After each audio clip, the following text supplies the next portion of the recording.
No início de novembro, o governo do estado, por meio da Secretaria da Agricultura, da Pesca e do Desenvolvimento Rural, regulamentou o mel das abelhas sem ferrão.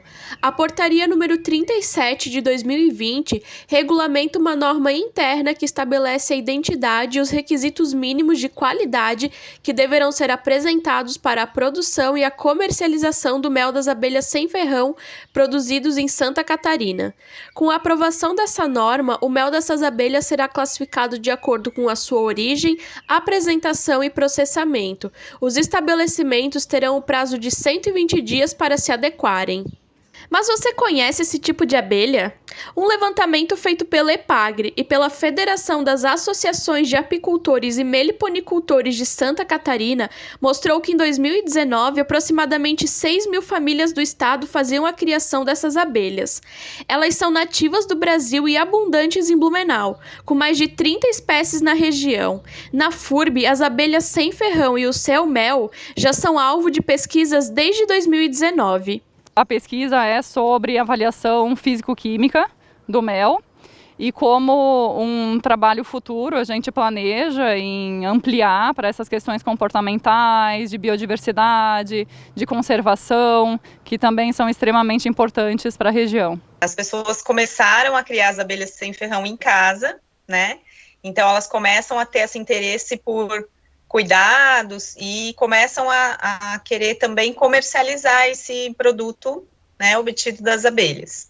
Então surgiu a AME, né, Associação dos Meliponicultores de Blumenau, e a partir desse contato com a universidade, os coordenadores da AME, então, fizeram algumas reuniões, né, foram feitos alguns eventos, para que fosse divulgado esse trabalho e, inclusive, como cultivar, criar essas abelhas, né?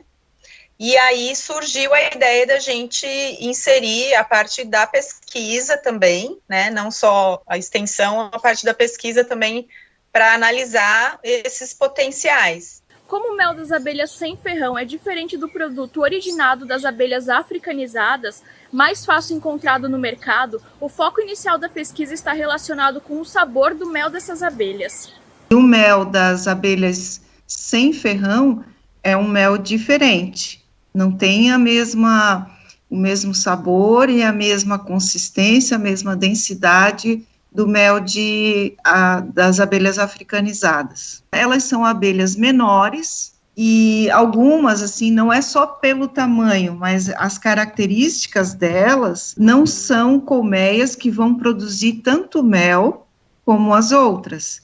Então, enquanto uma colmeia de uma africanizada vai produzir 15 a 20 quilos de mel tranquilo, sem muitos cuidados, uma jataí, né, ela vai produzir meio quilo, 1 quilo por safra. O que eu poderia dizer, pela minha experiência, né, que ele é mais ácido, né, e ele é bem mais líquido, né, ele é bem mais líquido, então, para ele cristalizar, já é mais difícil, como é comum nos outros méis, né. Além disso, não é recomendado a colheita dele e o armazenamento em temperatura ambiente, como acontece com o outro mel. Ele não se conserva dessa forma. Apesar de serem nativas do Brasil, faz pouco tempo que as abelhas sem ferrão começaram a chamar a atenção dos criadores em Blumenau e na região.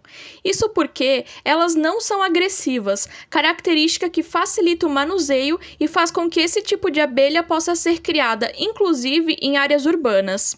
Essas abelhas sem ferrão, primeira coisa que é possível criá-las próximo às residências, né? Elas não oferecem perigo. Porque as africanizadas, elas são a colmeia, a gente entende ela como um indivíduo, né? As colmeias das africanizadas são manejadas racionalmente, existem as técnicas para a utilização delas, né? O uso do fumigador, mas é necessário o EPI, que é o equipamento de proteção, porque elas oferecem risco de vida às pessoas, né? num caso de ataque, elas podem trazer a óbito, né, as pessoas, e por isso elas não são permitidas a criação delas no ambiente urbano e próximo de residências, enfim. Essas não, essas abelhas sem ferrão, por isso que elas estão, assim, sendo bastante divulgadas, porque elas permitem, né, a criação em espaços urbanos. Desses meliponicultores urbanos até, a gente acha que deve ter aí um grupo no Vale, aqui na região, umas 200 pessoas que já possuem seus meliponários em casa, alguns com mais colmeias, outras com menos, né? Mas, assim, acredito que nós estamos falando de um universo mínimo de 200 famílias, né?